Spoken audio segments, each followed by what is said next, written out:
চলছে ধর্ম নিয়া বাড়াবাড়ি গো, চলছে ধর্ম নিয়া বাড়াবাড়ি, আগুন ইমানের বাজারে মুমিন থাইকা হুঁশিয়ারে, মুমিন থাইকা হুঁশিয়ারে। উম্মত হবে ৭৩ দল, ৭২ দল যাইবে রে তল, বলিয়াছেন নবীগণে দেখ না হাদিস খুলে।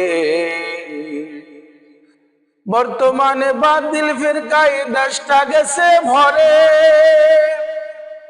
যুক্তি তর্কে সরল মনা, যুক্তি তর্কে সরল মনা, লোকের ইমান চুরি করে মানুষ থাইকা হুঁশিয়ারে মুমিন থাইকা হুঁশিয়ারে।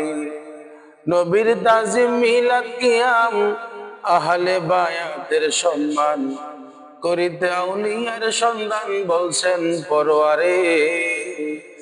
এইসব কথা শুনলে কারো মনে আগুন ধরে, শয়তান যেমন বেজার ছিল, ইবলিশ যেমন বেজার ছিল, আদম সিজদা করিবারে মুমিন থাইকা হুঁশিয়ারে, সবাই থাইকা হুঁশিয়ারে।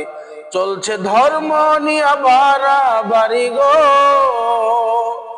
চলছে ধর্ম নিয়া বাড়াবাড়ি, আগুন ইমানের বাজারে মুমিন থাইকা হুঁশিয়ারে, সবাই থাইকা হুঁশিয়ারে। বাজান ফিতনা ফাসাদের জমানা, ফিতনা ফাসাদের যুগ, দেখবেন কত আলেম কত রঙের কথা কয়,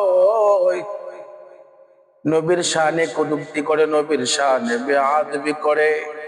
ও বাজান, যে যেমনি মন চায় তেমনি বলে, মুখে লাগাম নাই। এই জন্য এই যুগে যার তার কথা শোনা যাবে না, টুপিওয়ালা পাঞ্জাবিওয়ালা কোরআন হাদিস জানলেই তার পেছনে দৌড়ানো যাবে না, ঠিক কিনা বলে?